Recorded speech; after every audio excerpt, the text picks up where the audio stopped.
Welcome to our event today on the future of the EU-US trade relation after the US election. My name is Guntram Wolf and I'm the director of Bruegel, and I'm extremely pleased and honored to host today Cecilia Malmström. Cecilia Malmström, of course, has been a commissioner for trade for the European Commission and is currently a professor at Göteborg School of Economics.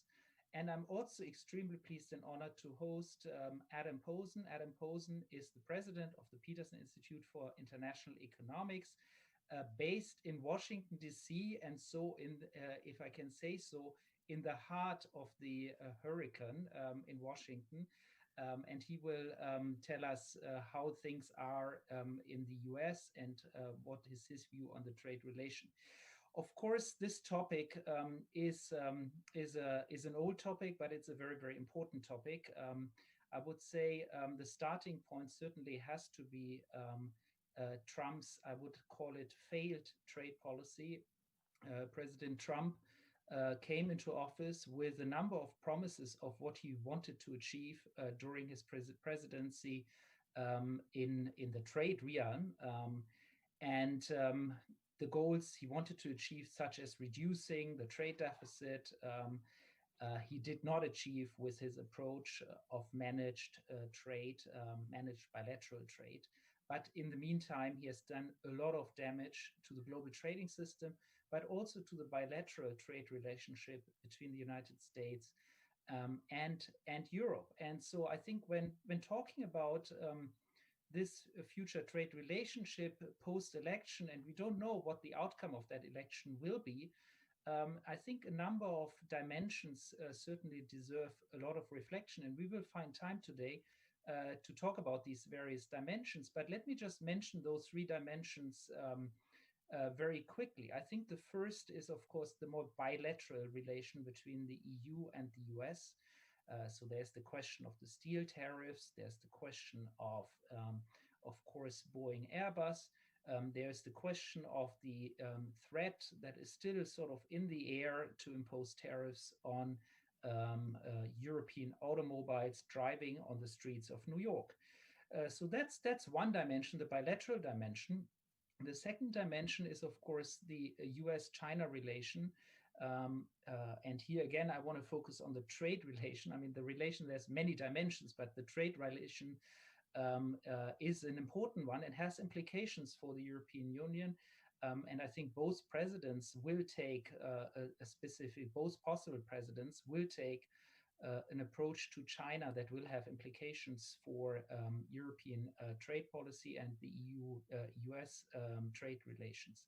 And last but not least, of course, there's the multinational, multilateral organizations such as the WTO, the World Trade Organization, which I believe will receive new guidance and new political headwinds or support, depending on who becomes the next US president. So these are just a few dimensions in the trade realm that I think we want to discuss. Of course, the implications of the US election go well beyond trade issues.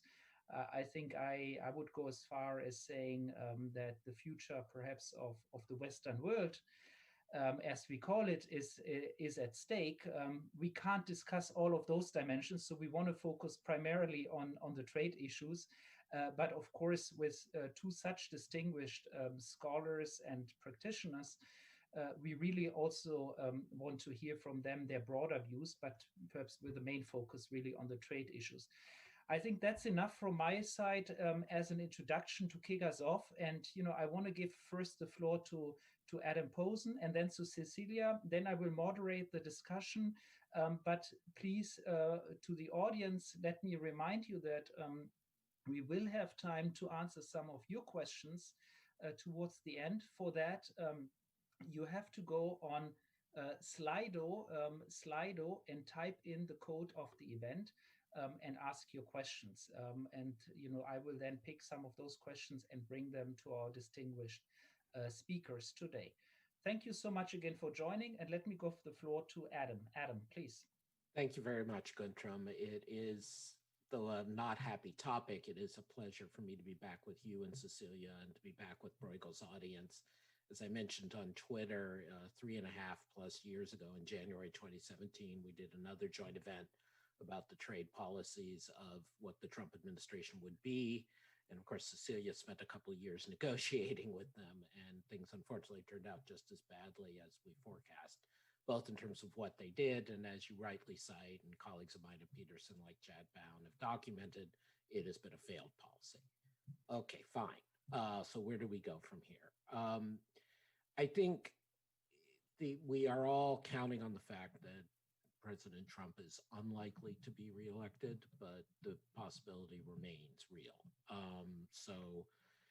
But I'm going to focus my remarks on essentially the comparison between Biden and Trump, and then come back to the very end, what happens if we get more Trump. In terms of Biden and Trump and the dimensions you were speaking about, there are some points that are going to be very positive very quickly. I think that a number of the bilateral attacks on the EU, and particularly the so-called national security tariffs and some of these other unsupported tariffs, will be rescinded almost immediately. I think there are others like the Airbus-Boeing dispute, where the dispute is not going to go away, but there would be a reasonable response of saying we both stand down. I think that is very likely.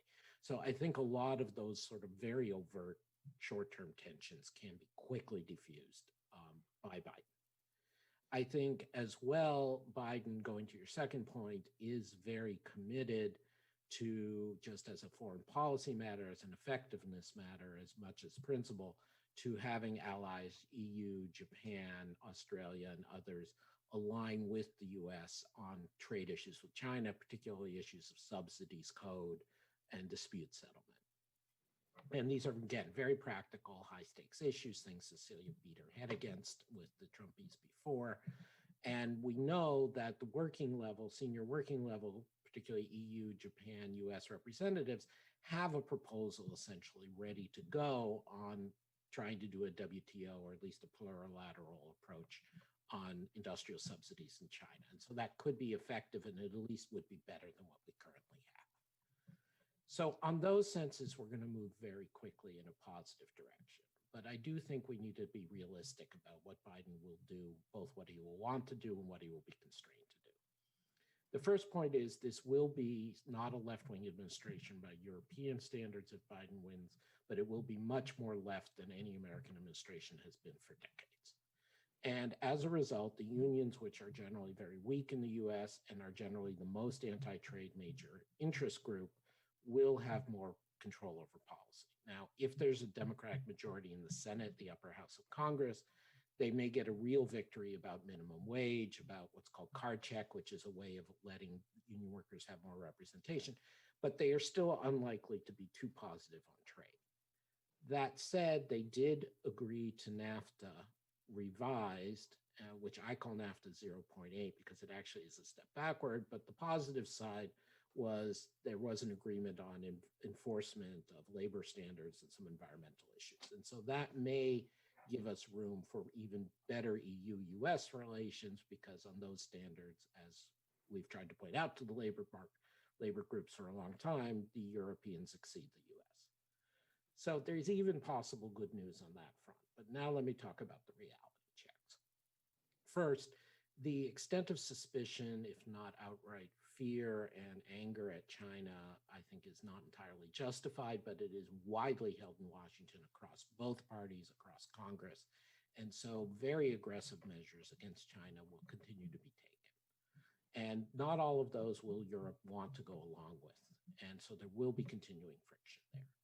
Second, the US is committed, and again, this is US government, and again, this is both parties, to using unilateral sanctions, particularly the US position in financial markets, to try to enforce various foreign policy goals and economic goals. We've seen this with respect to Iran, we've seen this with respect to Venezuela and Cuba, we're seeing it now with respect to China and Hong Kong. That is, again, something that Democrats in Congress, even if some of the foreign policy professionals who would enter the government under Biden don't think is good, Democrats in Congress, as well as Republicans, like this. And so the continued abuse, I would say, and overuse of unilateral financial sanctions is likely to continue, and that's very distressing to some parts of Europe. Third, turning to the issue of the WTO. The WTO is not popular in the US. I think the Biden people are much more pragmatic and not on a jihad, to use a bad word, not on an ideological, let me withdraw that, on an ideological conflict against the WTO the way Lighthizer and the Trump team are. That said, there is a wide acceptance in the US, which may or may not be entirely justified, but a very wide acceptance that there have to be changes to a lot of things to do with the WTO, the speed of dispute settlement, the ability of small states to exert themselves. So I think it's going to be very difficult to get the WTO back. I had praised and encouraged Cecilia when she was Commissioner for Trade in the leadership she and others showed for creating the alternative appellate body process as a second best solution when the US was pulling out.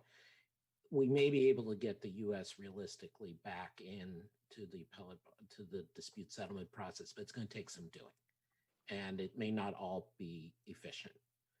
The fourth point I would make is that in that spirit, I fear that Biden, except for the bilateral trade issues with the EU, is likely to always want something in return for backing off the Trump policies. So he may not want to keep pursuing a lot of the tariffs.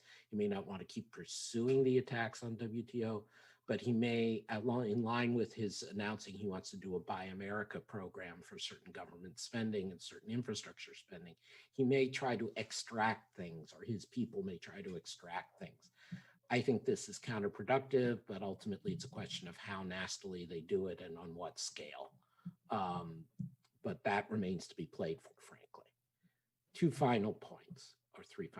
First, I think when we talk about trade, and there is a tendency always to focus on goods, supply chains, tangible objects, images of ships, and Trump has exacerbated that because he really only cares and visualizes about stuff you can drop on your foot. But of course, services are an enormous part of trade, and investment and things like education exchanges, which you can call services or whatever, these are all really big, as of course your Brexit discussions have revealed to the general public. There are genuine differences and disputes in the US versus Europe there. Again, I think they're in the realm of commercial disputes, not major ideological disputes, except for some things on food security. But the need to restart some sort of work on services is going to be a big opportunity for the WTO and a big need for all of us, because right now it's a bad situation. Second to last point, technology. Going back to the China issue, the US and a wide range of politicians and the national security officials of both parties are increasingly concerned, perhaps to an unrealistic degree, about their ability to constrain China's technological development through restricting technology trade with China. And this is going to be, again, as we've seen with the discussions of Huawei and 5G, among other things, this is going to be an ongoing source of friction between EU and US, not because they're diametrically opposed, but because they do have somewhat differing incentives and somewhat differing assessments of the threat, including differences within the EU. And so that is going to be an issue that has to be worked on. There should be a way to get to something that would not look like the Cold War Comic-Con, but we're a long way from being there yet, and the US is likely to continue to be quite aggressive on that point. The final issue is just to say that we talk about the global trading system. One of the biggest things that has been threatened by Trump and US actions under Trump is the reliability of the US to its commitments. And there have been periods in the past, including in the 1970s under Nixon, including in the late 70s under Carter, where the US was seen as unreliable in its commitments. And so it is an interesting question intellectually and a profound question politically, how much European leaders and populations will be willing to welcome the US back, even if there's a resounding win for Biden. How much does one trust that this is resolved and the Trump era is outside the bounds? I pray and hope it is, but I could well understand why the EU and other countries would not take that for granted, even with a large Biden win. Thank you. Thank you, Adam. This was wonderful. So let me turn to Cecilia to give perhaps a more perspective from the EU and former trade commissioner. And let me again mention to our audience, if you want to ask questions, go on Slido and type in the code TRADE, and then you can ask your questions, and I'll see those questions appearing on my smartphone. Cecilia, please, over to you. Thank you so much, Guntram, and thank you for inviting me, and thank you for allowing me to meet again with Adam, although it's not for real, but at least we can wave at each other.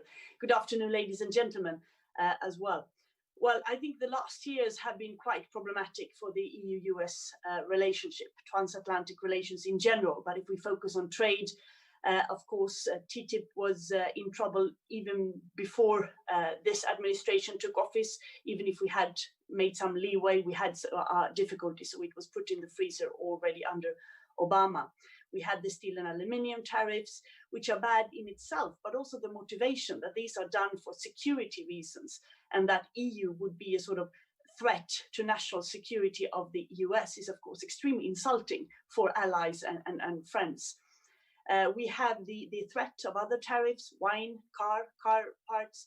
We have the disputes in the WTO appellate body. We have the disputes on Boeing, Airbus, where both partners have been sinning, but we have not been able to come to a negotiated solution there. And on the positive side, we have very small progress.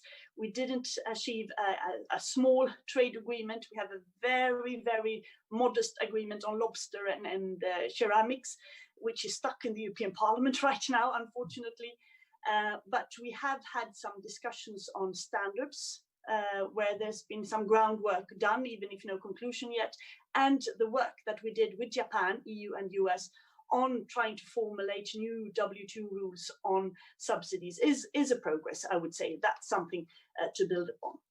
Now, of course, I heard that there's an election in the US coming up soon. And of course, EU has to engage with whomever is in the White House. That's the decision of the American people.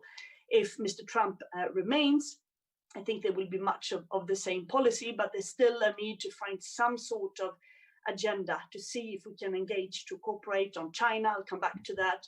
Try to see if we can do something in the WTO, some sort of negotiation to facilitate trade between us, and of course come to a negotiated solution on our respective Airbus and Boeing.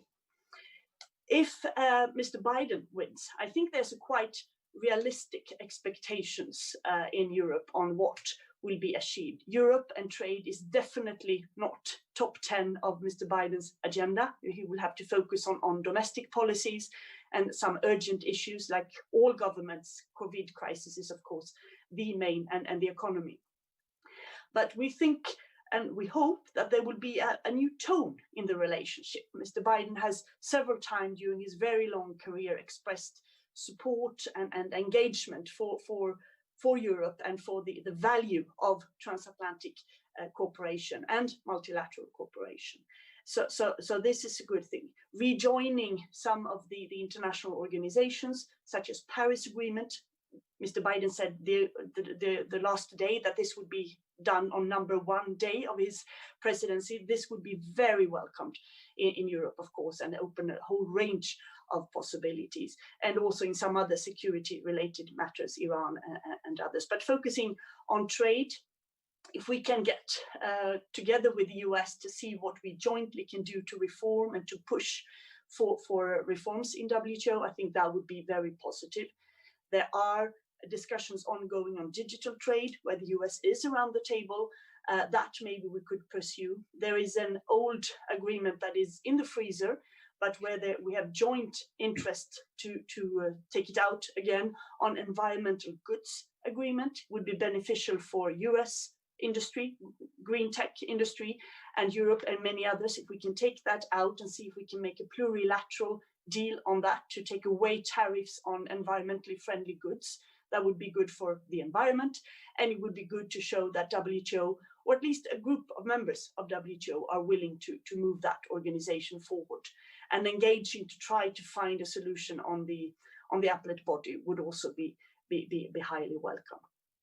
If we can, I do not think that a new TTIP is neither on the short term or the medium term agenda of anybody, but if we can do something to rebuild trust, to see if we can maybe on standards and a few tariffs, at least build something that rebuilds the trust and puts a sort of platform for future discussions, maybe later in the mandate. That would be something where Europe would certainly be ready to do. But the talks about Buy America and the difficulties in the agriculture industry will make this very unlikely to be a high priority from either side. But if there's something that could be done, I think that would be positive. And if Mr. Biden's administration would take away the steel and aluminium tariffs, which he called the other day reckless, that would also send a very positive signal. Europe is getting tougher on China. Much of the criticism that the US has voiced vis-a-vis China is shared by European Union on the level playing field, on cyber theft, on not complying with WTO requirements, on dumping of markets, on unfair conditions and so on. Europe doesn't share the US tactics, but we share a lot of the strategy. So here I think we can build something together, trying to find ways to jointly push for reciprocity or level playing field vis-a-vis China, together with Japan and other allies. If we can make a sort of transatlantic working group on China to identify some core issues on trade, but also others. If we can continue a work we had on investment screening, where we actually did in the past had some input from Treasury in the US when we are designing our own mechanism in the European Union, which is not the same, but it's at least based on the same ideas. Here are a few things that could be done. More short-term issues, finding a solution to the privacy shield would mean a lot for industry on both sides. And trying to see if we can come to a joint solution on the corporate tax, the digital global tax, which is discussed right now in the EU, but also in the OECD with 135 countries.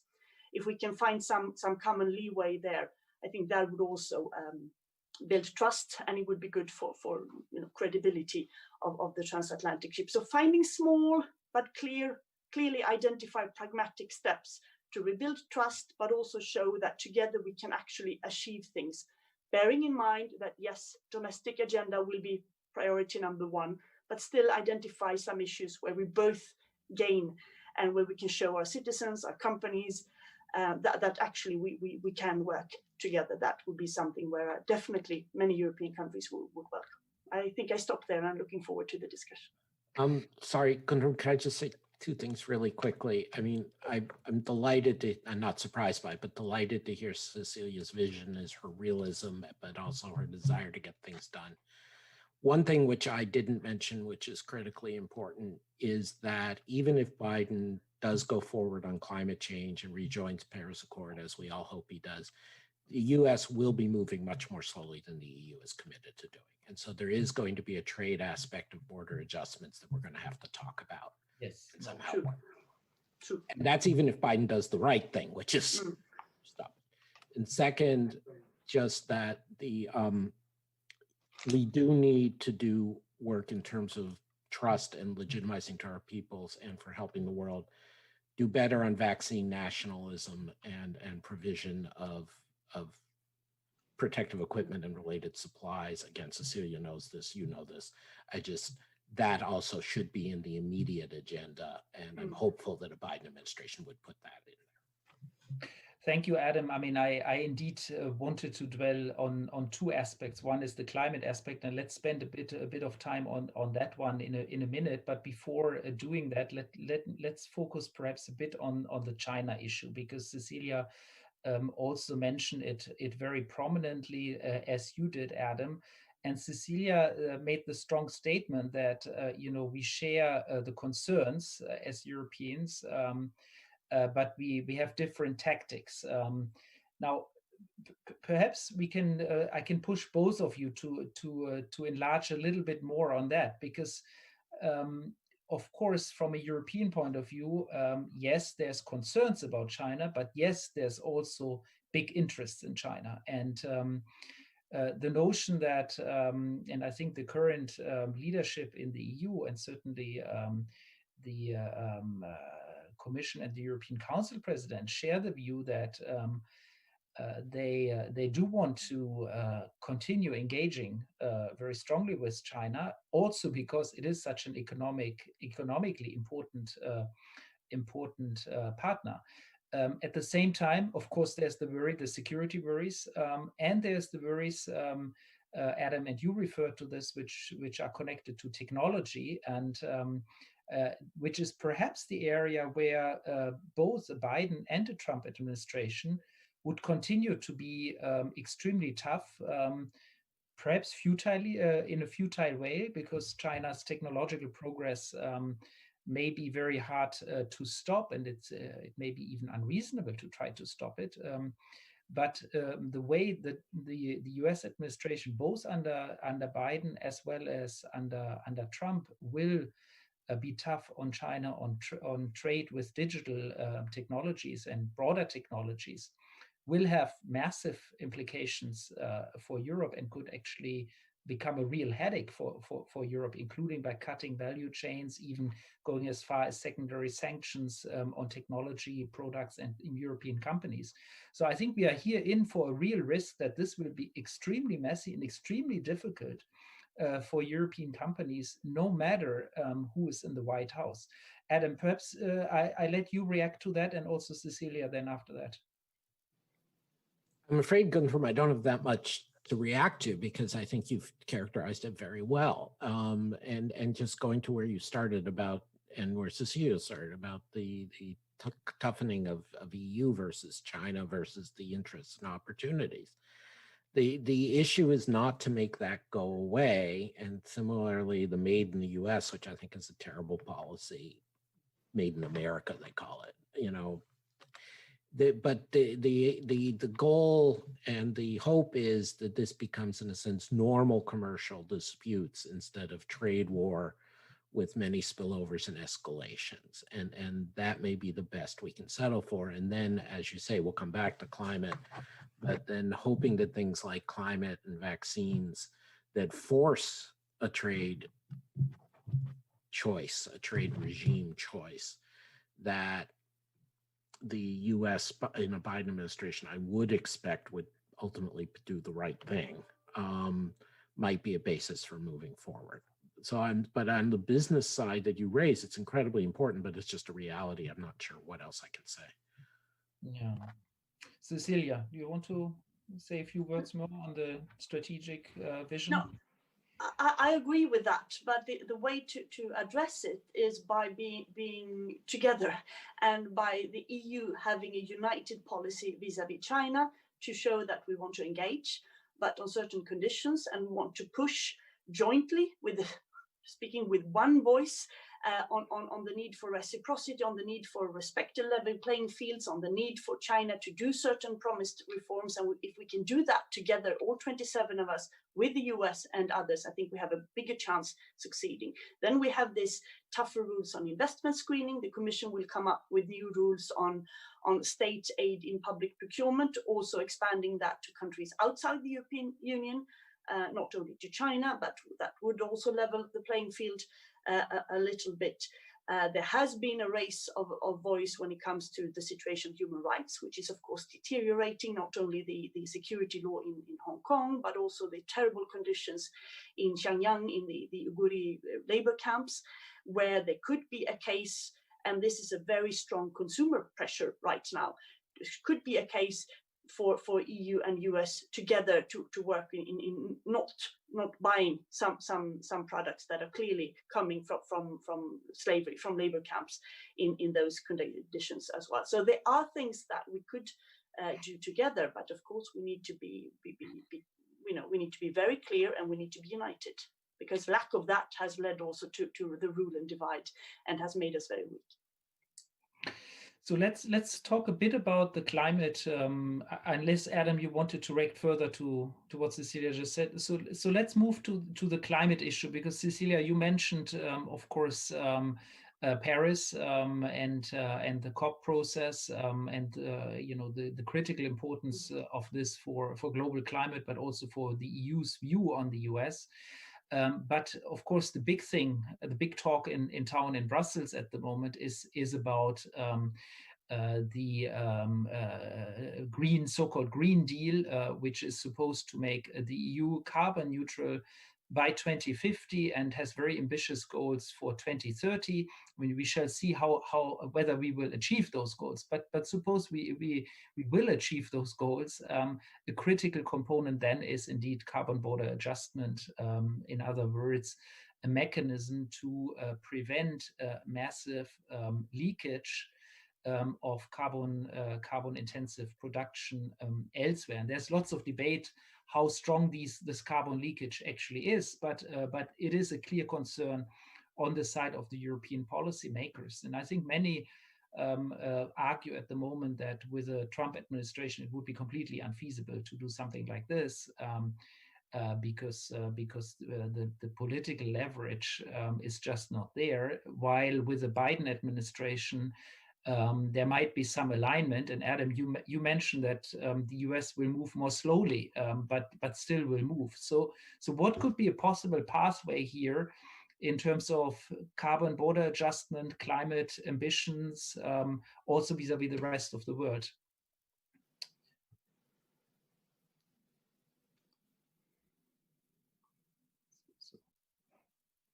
Sorry, I muted myself and I couldn't get it back. Sorry.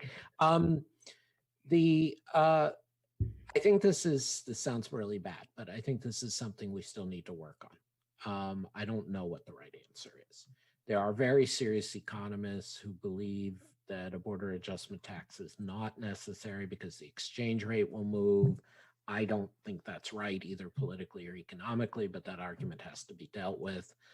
And then comes the question of, it's kind of like talking about dynamic alignment vis-a-vis Brexit. It has to be something that's not just what the rules are now. It has to be something that adjusts over time as both the relative speed of decarbonization takes place in different countries or different blocks, but also as technological knowledge and popular standards go forward. And so it's not impossible to design. There are blueprints out there. I know you have colleagues at Bruegel who've worked on this. I know Cecilia has colleagues in Sweden who've worked on this. But just to say, we're a long way from rolling that out, even though the need is quite imminent.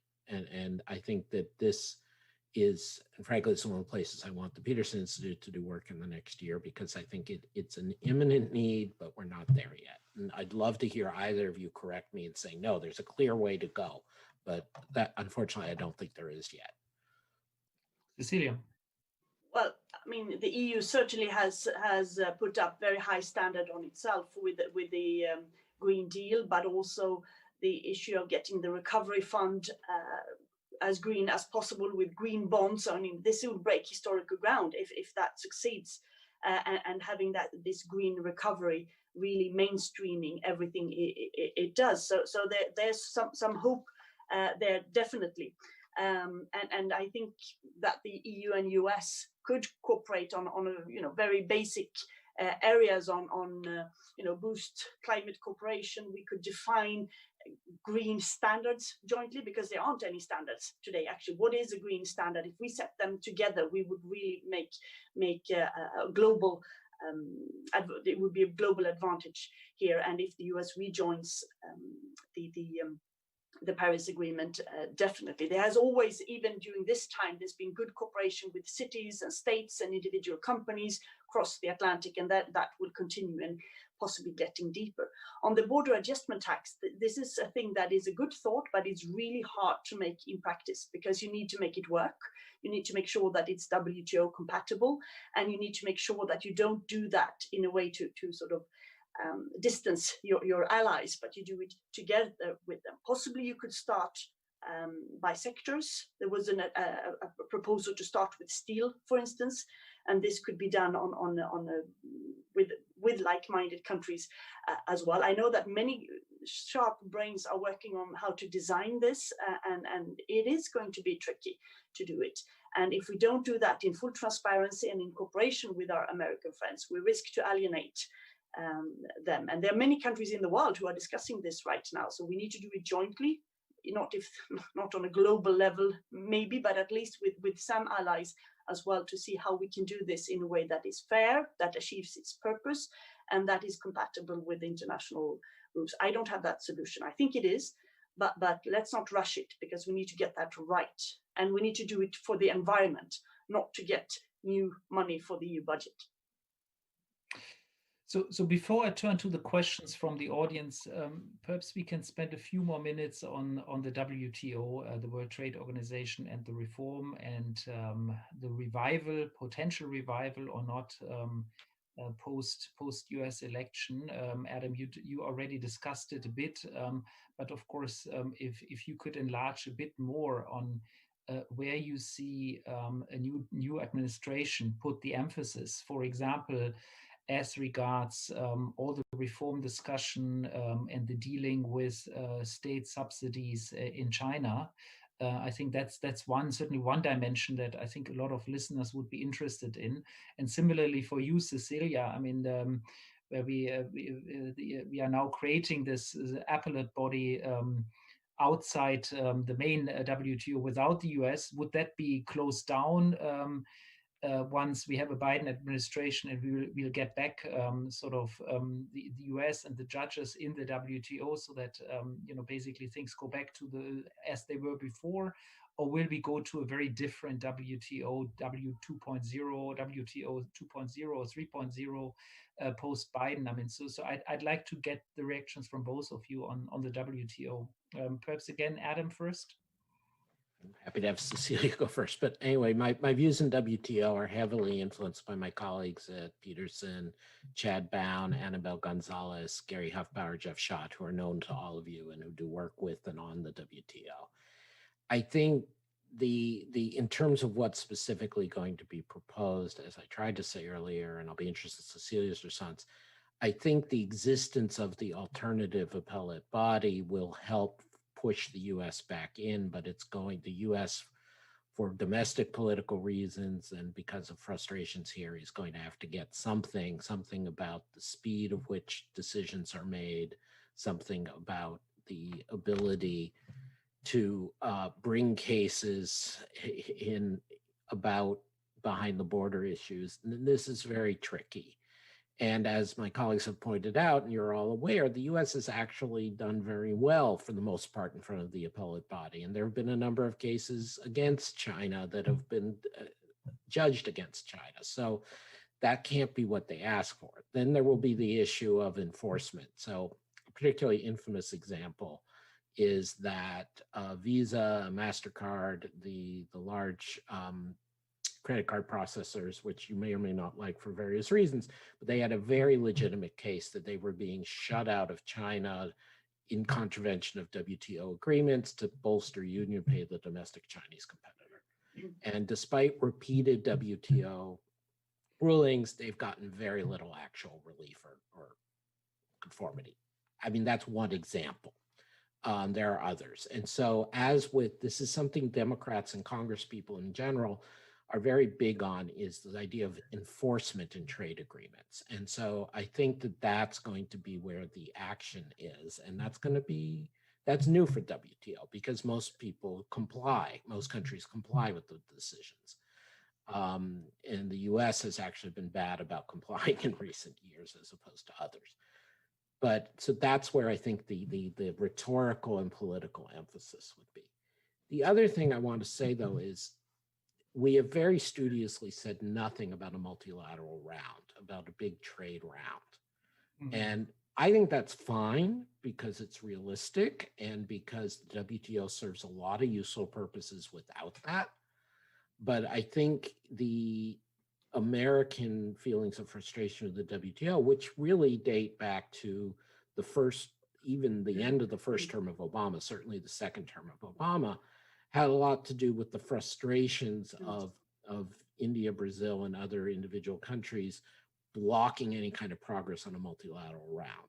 And so there is going to be a bit of a political navigation to say, we want to have the WTO work, we want to be back in, but we're not promising that it's going to lead to the next Tokyo round or the next development round, because that's just not realistically on offer.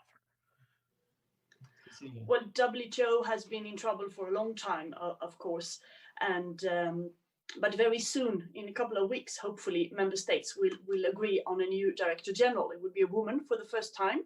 Both remaining two candidates are excellent, so that means probably that things can get done.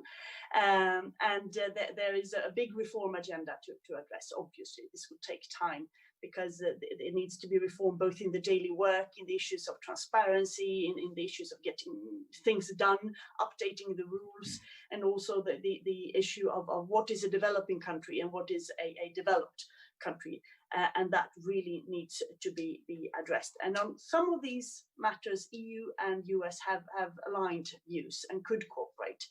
I think the alternative appellate body is there to stay for a while, at least to be an alternative until there is some renewal of the original thought of appellate body. We would try to get US thoughts on that, but it hasn't really moved. But hopefully we can engage in finding a solution that, because the alternative is an ad hoc solution, but at least it's there. There are common ground to get some increased transparency in the institution there. US have also voiced the same concerns as many other like-minded. The issue of plurilateral deals on digital is there, and I think that there are difficulties there both in the EU and in the US, but maybe we can move. Adam mentioned services. Let's try to have a look at that. Fisheries is an issue where definitely we need to move, and this is an old promise by WTO where it has not delivered, and it should do. And as I said in the beginning, getting some leeway, see if we can take out of the freezer this agreement, this negotiations on environmental goods, where I know that the US industry and business community is eager because they have lots of things to gain from that. So with a little bit of willingness, there are things to be done there where we could work together, US and EU. I do not in any way underestimate the difficulties. I've been banging my head into the wall for years to try to do that. But there are also a lot of countries who are like-minded and who want the WTO to work and who are willing to walk that extra mile to do an effort because of the alternative. And we've seen that with the weakening of international organizations. If WTO collapses, there will be the total Wild West. And that's not good for anybody. So hopefully with a new leader and a new input in that, we could get a few things done to show that there's still life in the organization. A new round, yes, but not now. We need to get some of the basic stabilized first. Okay, let's take some questions from the audience. So one question I got here is on trade in tech and digital services and digital trade. The question how the Biden administration would handle or could handle the European Data Protection Regulation, GDPR, and how the US would also handle US tech giants, the GAFAs, and what would a second Trump term do for those GAFA companies and the relation with the European Union? Anyone want to take that question? Perhaps Cecilia, you want to start quickly, and then Adam? Well, this is very much about a debate, domestic debate in the US. This has to be addressed, of course. As I said, on digital trade, there are things to be done. We have the GDPR. But this is also something that is gaining increase as people start to realize what GDPR is really about. I mean, we see similar tendencies in other countries as well to set up data protection. And there is a debate also in the US to have something that is predictable and that is visible to protect citizens, but it should of course not should not hinder trade in digital issues. And there I think we can all do more. When it comes to the big tech, well, I have not really seen what's in the Biden program, so I'm waiting for Adam to dwell upon that, but if he has said anything. But that is, of course, an issue that will not disappear. And that is also linked to what I mentioned 10 minutes ago on the sort of corporate digital tax, the work that is being done there, and where EU is very eager to get some sort of global deal, if ideally, but otherwise, some countries are really pushing to get an EU deal, and that will then be going further, but it will be in the EU, and it would be better, of course, if you could align more than 100 countries to some new, global tax regime for the 21st century would be something much better. But if we don't succeed there, this will be pushed around the summer next year, I think. Wonderful, Adam.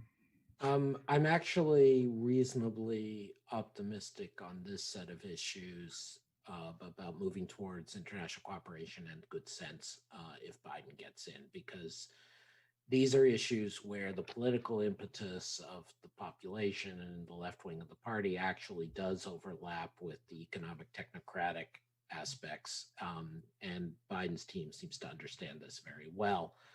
There will be lots of political conspiracy theories about, how much is tech in with him or not. I think the reality is that, as Cecilia said, with the interest in GDPR, we've got a bunch of American people now who are envious of GDPR and similar privacy rights. And so, again, will the US completely converge on the European solution? Even if I want them to, the answer is no. But I do think there's a lot going on. So interestingly, the House Judiciary Committee, which is the committee of the lower house in the US Congress that's responsible for antitrust, issued a very thorough, very aggressive report on what they proposed to do about the FANG companies and digital antitrust, well ahead of the election. It was a week or two ago now. And the Republican ranking minority member issued a counter report, which was already pretty aggressive, far more aggressive than anything anyone else has done so far. My colleague, Jason Furman, colleague at Peterson, who's mostly at Harvard and of course served at the Obama cabinet, he's had a big role in the UK's digital rules approach. And so that notion is which is again, much closer to Europe than US, is feeding into the US process. So I think some regulation is quite inevitable. But, and I want to stress this, it's going to be very difficult for European politicians to resist making this about national champions. And why do the Americans do it? We saw the French, I guess, finance, I can't remember, his prime minister, finance minister a year ago, tout domestically that his digital tax idea wasn't because there was tax evasion, wasn't because this was bad. It was because we would have a French or a European company against the Americans. And that's the one thing where, of course, it's wasteful, but also will rally political support around the Apples, the Facebooks, and so on. So I think for Europe's own sake, as well as for diplomacy, resisting that urge, so making it about the ways in which these monopolies are harmful to everyone and need more regulation, rather than the problem is they're American and we need a European alternative, is going to be the key issue for European political management. And this is why I think Cecilia raising the taxation point is so critical, because I think if the US is willing, and should be, to move ahead on some amount of global taxation convergence, let's say, if not explicit agreement, but maybe even a BEPS agreement out of the OECD, then it's a lot more credible that this isn't all just a plot to keep American companies on top. So I think they go together. I think there's a good possibility, but I do think there are real risks to Europe and to the system if European advocates say this is about making sure that there is a European search engine, a European Facebook alternative, a European Amazon alternative. Yeah, no, thank you, Adam. I think it's a very, very important reminder for the European audience. You don't create European champions by becoming protectionist. I think that's a very, very important reminder for all of us, and certainly that tendency that you described is very visible in parts of Brussels, but also parts of the national capital. So it's good to have discussed that. We have I mean, questions are coming in, and let me perhaps try to group them. I mean, one set of questions is on Brexit, and what Brexit will do to the EU-US trade relation. Of course, Cecilia, you already mentioned the topic fisheries. I was hoping that I don't have to talk about fisheries, but fisheries is always a big thing, also in the EU UK relation. But how would a Brexit deal or non-deal affect the EU US trade relationships? So I think that's sort of one big set of questions. The other one is more strictly, and Adam, that's perhaps also for you, is related to the COVID and coronavirus situation, and the extent to which COVID-19 could actually have long-term implications for US trade policy. I mean, you mentioned the vaccine issue already, but perhaps you can enlarge on that issue also. So let's take those two questions. And Cecilia, perhaps you want to start on Brexit. Yes, just to make clear, when I spoke about fisheries, I spoke about illegal subsidies to fishery. It's a global agreement that we are trying to do. So that has nothing to do with Brexit. But I know that it's also key in Brexit negotiations, and I hope that we'll find a solution. Time is running out. But of course, it would be best if we could find a solution between the EU and the UK. I can only keep my fingers crossed that those last days will be the kind. I think that the US interest in making a trade deal with EU is limited for the moment, regardless of whether UK had been in or not, because it's not a priority for the Biden administration if they win, and would not be a priority for Trump either, because there are so many other things to deal with. So this is really not top of the agenda. I know that in London they're very eager to have a trade agreement with the US, of course, but again, I think that is not top of the agenda either. So maybe in that regard, it doesn't influence so much. Of course, it influences us. It's a loss for us and for the UK. I think that they leave, but that is how it is. And now we just have to try to use the last days to get an agreement. But that is more a bilateral issue between the EU and UK. Adam? Sorry, I was paying too much attention to Cecilia. Repeat what you wanted me to talk about. No, but both. Talk about the Brexit issue, but also talk about COVID-19 and how. Yeah, no, I'm sorry. The persistent effects of COVID-19 on policy, which in the US, which your audience member is absolutely right to raise. I mean, on Brexit, just again, repeat the very blunt political and economic realities. In line with the gravity model, UK trade, despite the special relationship, is less than half of UK EU trade. The number of people who identify politically in meaningful ways as Irish American far outstrips the number of people who identify as English or British American or Scottish American. And so the people in Britain should have been listening when Speaker Pelosi or Vice President Biden says, this isn't gonna happen, especially if you're imperiling anything in Northern Ireland. So I think that is a sideshow. It's an unfortunate thing for the UK, for some aspects of the EU, for Netherlands, Northern France, for Ireland, obviously, but for the US, it's not an issue. In terms of the longer term aspects, which they're absolutely right to ask about, I want to repeat, there are, I think, two main avenues. The first is economically. How much are we seeing, and this is me with my macroeconomist hat on, how much are we seeing persistent large changes in household behavior as a result of the pandemic? Do people continue to save a higher share of their income? Not as high as they recent months, but do they continue? Do they continue to be slow to form new households? Do they continue to have diminished mobility? Do they continue to be more risk averse? Do they change their tastes in terms of tourism and hospitality and other things? Do they change their real estate, where they want to live? And this is all still unknown, frankly. I I mean, we have good guesses, but it's very unclear what will happen. But the odds are that US savings rate will go up meaningfully, just as it did after 2008-12. It goes up a lot, comes back down, but ends up 1% or 2% higher than it was.